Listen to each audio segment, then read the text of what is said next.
सो covalent bond को study करने के बाद कार्बन एंड इट्स कंपाउंड में हम नेक्स्ट टॉपिक स्टडी करने वाले हैं एलोट्रॉप्स ऑफ कार्बन। हम देखेंगे कि एलोट्रॉपी क्या होती है और कुछ एलोट्रॉप्स ऑफ कार्बन हम यहाँ देखेंगे कि उनके अंदर किस तरह से कार्बन बॉन्डिंग प्रेजेंट रहती है।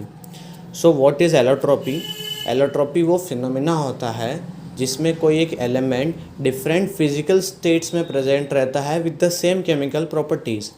कोई एक एलिमेंट है जो अलग अलग फिजिकल स्टेट में है लेकिन उन सभी फिजिकल स्टेट्स की केमिकल प्रॉपर्टीज़ एक जैसी है, तो वो फिनोमेना कहलाता है एलोट्रॉपी। क्लियर? ये डेफिनेशन है कि the phenomena in which elements exist in two और more different physical states with similar chemical properties are called allotropy. तो उसे कहा जाता है एलोट्रॉपी। कार्बन के 3 मेन एलोट्रॉप्स होते हैं, diamond, graphite and Buckminster fullerene. सबसे पहला हम देखते हैं डायमंड के बारे में। तो डायमंड के अंदर जो हर एक कार्बन एटम होता है वो फर्दर 4 कार्बन एटम्स के साथ बॉन्डिंग करता है, कोवेलेंट बॉन्ड का फॉर्मेशन करता है और इस तरह ये एक 3D स्ट्रक्चर का फॉर्मेशन करते हैं। क्लियर? डायमंड जो है वो एक हार्डेस्ट सब्सटेंस है और डायमंड के अगर हम एप्लीकेशन देखें तो वो माइनिंग में और कटिंग इंडस्ट्री के अंदर बहुत ज़्यादा यूज़फुल होता है। Next is the graphite. Graphite के अंदर क्या होता है, हर एक कार्बन जो है वो 3 कार्बन एटम्स से अटैच होता है। Each carbon is bonded to 3 carbon atoms. Clear? और ये एक अच्छा कंडक्टर भी होता है इलेक्ट्रिसिटी का।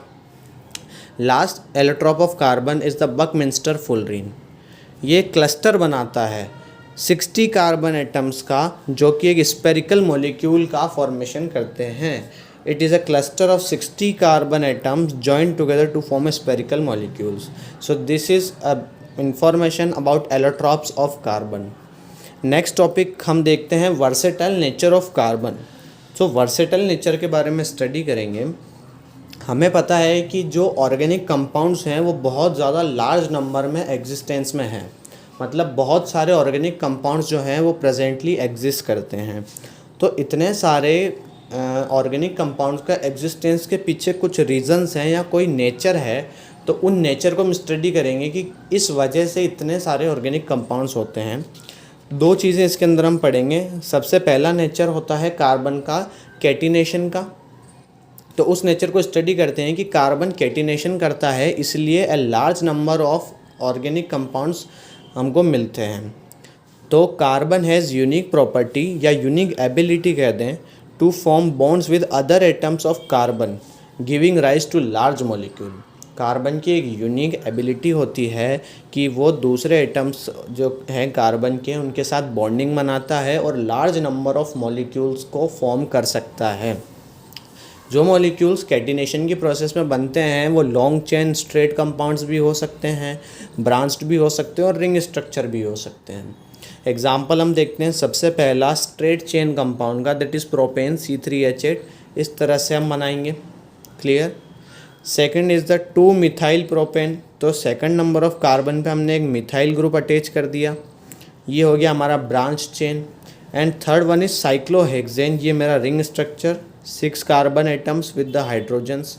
तो ये हो गई कैटिनेशन की प्रॉपर्टी, जो पहली प्रॉपर्टी है कार्बन की जिसकी वजह से large number of organic compounds हमको देखने को मिलते हैं।